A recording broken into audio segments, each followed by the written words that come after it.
Estong! Babayaran din kita.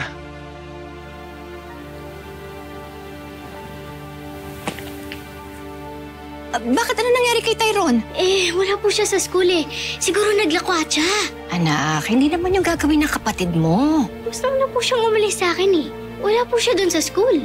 Saan kayo pupunta? Teka, parang pamilyar sa akin yung mukha mo Si Belle, di ba kasama mo?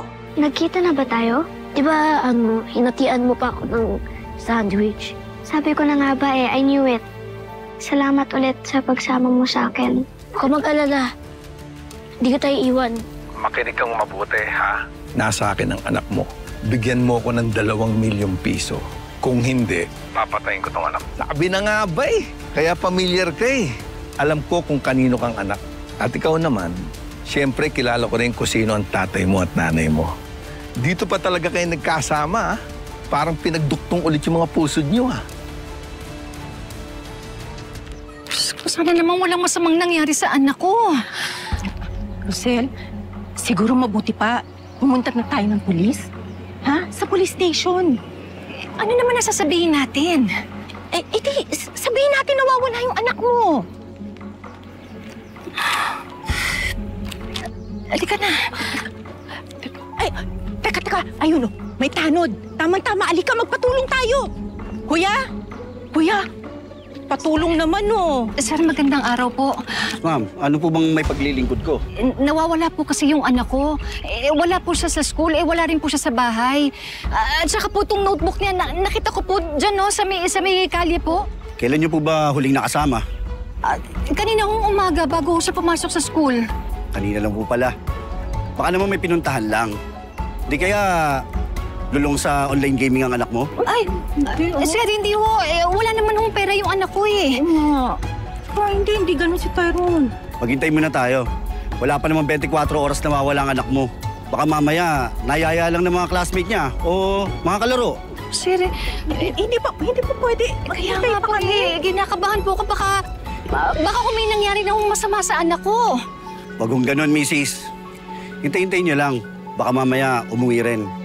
At pag wala pa rin, at inabot na ng kinabukasan na wala kayong kontak, sumadya na kayo sa kapulisan. Alarming na po yun. Mag-iintay pa. Diba? Masama na kaya yung anak ko.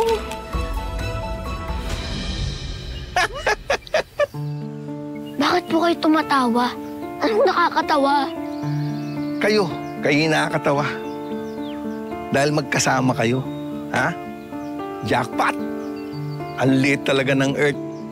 Nagkaroon kayong bigla ng reunion. Hindi po namin kayo naiintindihan. Alam niyo ba kung magkano-ano kayo? Magkaibigan lang po talaga kami. Yun ang pagkaalam niyo. Magkaibigan lang kayo. Pero ang totoo, Anong totoo? Sabihin niyo na po kasi. gusto niyo ba talaga malaman yung totoo? Ha? Sabihin niyo na lang po. Ang totoo,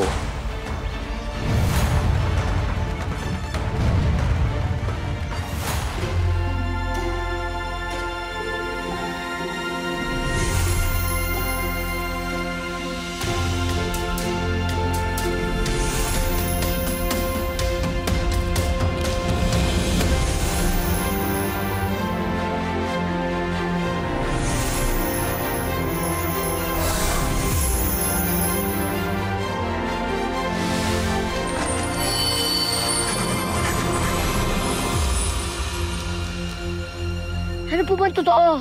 Sabihin niyo na. teka lang quiet lang kayo. Sagutin ko lang to. Hello? Stong. Nagpapaalala lang ako sa'yo, Gomar. Hanggang bukas na lang yung binibigay kong palugit sa'yo. Walang problema, Stong. Kakapera na ako. Tulong! Tulungan niyo kami! Tulong! Tulong! Siguraduhin mo lang, dahil kapag pumalpak ka, Tulong! makikita mo na si Satanas.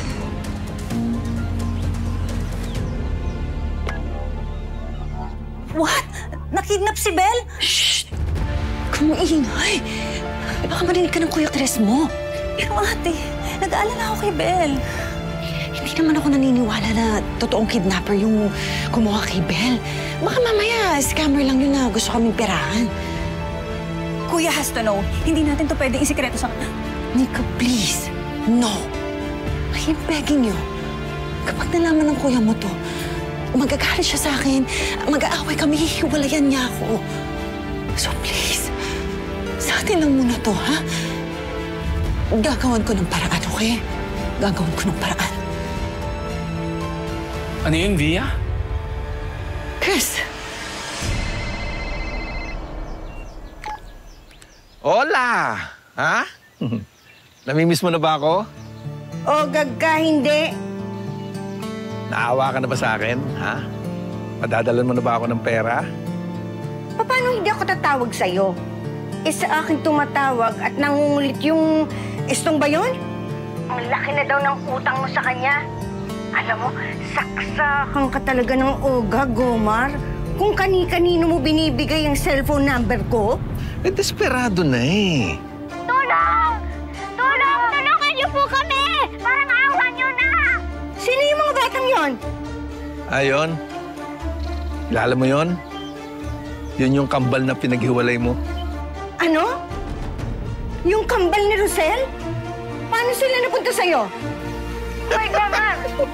Ano naman yung binabalak mo? Gomar! Gomar! Ano yung sinabi mo? Ay, gagawan ko ng paraan? Oo. Wala. It's girl talk. Gagawan ko lang ng paraan yung binili ko online. Medyo malaki kasi sa akin eh. Ganun ba? Ako lalabas lang ako. Papahangin. Okay, Han.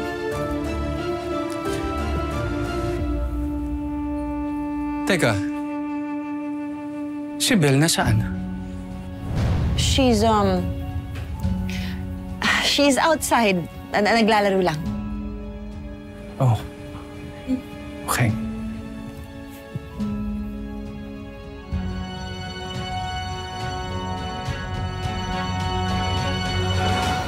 Ihingan na nila na pera ang mami mo.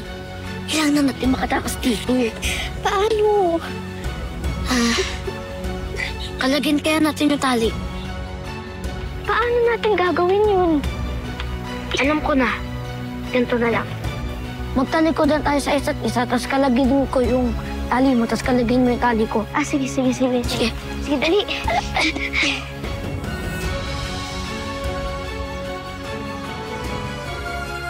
Ano ka ba naman, Rosel? Puro na lang problema ang dala mo. Lagi kang walang pera. Ngayon naman, nawawala ang anak mo. Madam Jacinta, hindi naman po niya ginusto yun. Huwag kang sumabat. Rosel bang pangalan mo, ha? Hindi po. Ma'am, totoo naman po yun. Hindi ko naman po gusto na mawala si Tyrone. Nagbabakasakali lang po ako. Baka po kasi nagpunta siya dito. Ang punto ko lang, turuan mong maging mabuti ang mga anak mo. Mahirap lang kayo. Wala kayong pera. Nagagastos yan kapag gumawa sila ng problema. Buti sana kung hindi ako lagi niyong iniistorbo. Ay, naku, Rosel. Buti na lang. At pupunta na ako ng Maynila. Hindi ko na makikita yung pagmumukha mo. At tama lang na hindi ka sasama sa akin.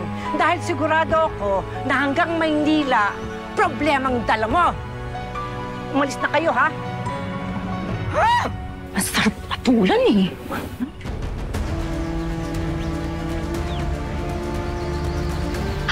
Ito naman tali sa pa. Ay, naku. Nasaan na siya? Di ko alam. Pero tara na, umalis na tayo dito. Uy! Saan kayo pupunta? Tara, takbo!